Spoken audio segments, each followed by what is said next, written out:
Have you ever noticed the same number appearing everywhere you look, or felt like your day was repeating itself in subtle, impossible ways? It started with my coffee order.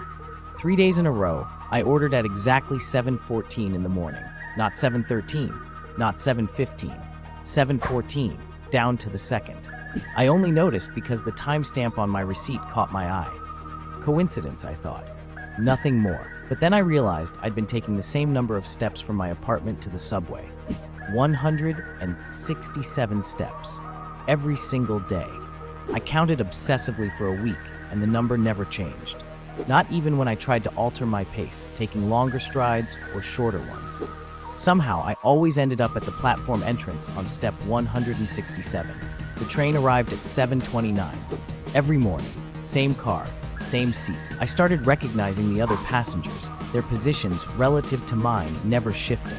The woman with the red scarf always stood 3 feet to my left. The man with the briefcase sat 2 rows ahead. They moved like clockwork figures, and so did I. I told myself I was imagining things. People are creatures of habit, after all. We like routine. We find comfort in repetition. But this felt different. This felt precise in a way that made my skin crawl. At work, I checked my computer's clock obsessively. My first email sent at 8:42. Lunch break at 12:17. Bathroom visit at 2:33. The same times, every day, for 2 weeks straight. I tried to break the pattern. I held my bladder until 3 o'clock, fighting the urge, but my body seemed to override my will. At 2:33 exactly, I stood up and walked to the bathroom without consciously deciding to do so. That's when the real fear set in. The realization that I wasn't choosing these actions anymore. Or maybe I never had been. I started documenting everything. I filled notebooks with timestamps, step counts, the exact moment I blinked or swallowed or scratched my nose.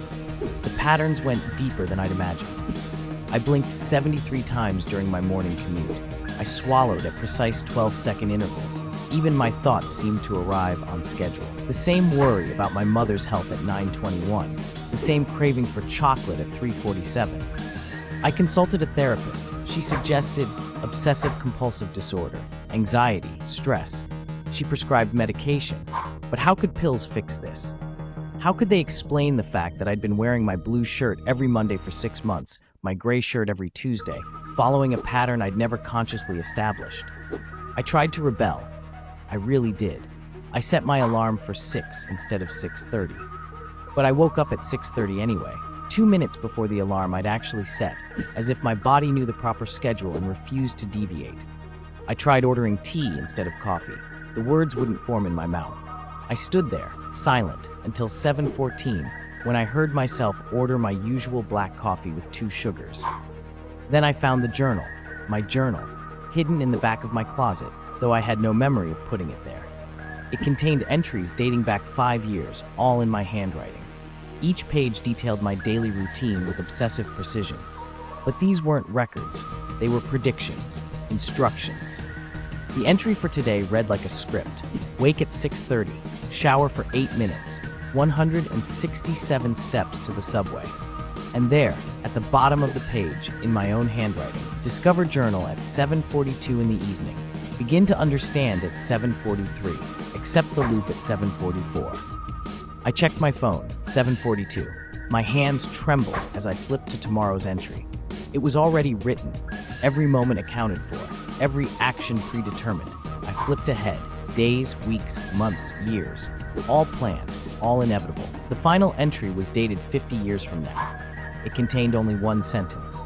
Die at 3:17 in the afternoon. Wake up at 6:30 the next morning. Begin again. I'm writing this now because the journal says I will. At 7:46, I'm supposed to try calling for help. At 7:47, I'll realize no one can hear me. At 7:48, I'll understand that I've been living this same life, these same patterns, over and over, for longer than I can comprehend. It's 7:47 now. I'm reaching for my phone. I already know no one will answer, because I've done this before. I've done this 1,000 times before, and tomorrow at 6:30, I'll wake up and do it all again. The only question I have left is this: are you following your routine today, or is your routine following you?